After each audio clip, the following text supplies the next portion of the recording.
讲到这美国的太平洋空军最近伫咧阿拉斯加举行联合军演，邀请真侪这太平洋的民邦来参与演习。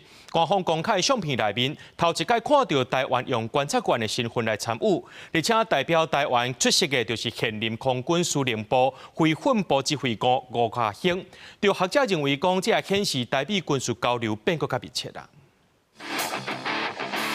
美国太平洋空军最近伫阿拉斯加举行红旗阿拉斯加联合军演，邀请日本、韩国、菲律宾等多国空军参加。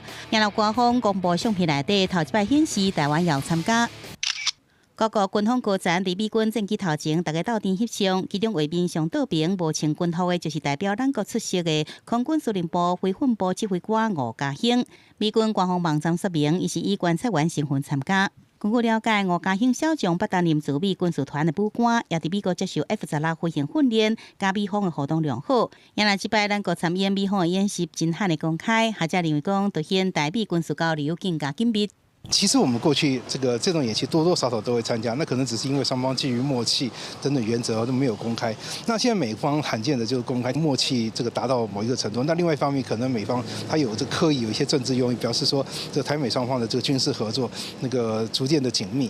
国务部长顾立勇17会见率团访问台湾的美国联邦众议院国会台湾连线共同主席贝拉，也表达希望台美继续深化交流，共同创造区域和平稳定。不过同时，自含美军向伫官方的社群平台公布，美军印太司令部已经提升辖区内所有设施的安全警戒层级。这动作引发印太地区局势相关的猜测。不过，美军印太司令部说明，就印太区域无具体威胁的情报资料，是根据美国国防部整体安全规范，提悬警戒状态来确保安全。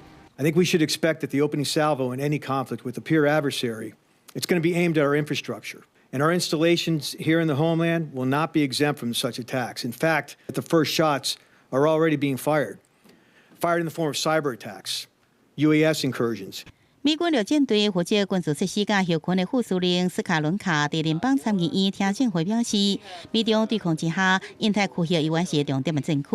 不过，武器到战区毋那只是伫第一岛链，也中国的第一级的锁定基础建设。记者综合报道。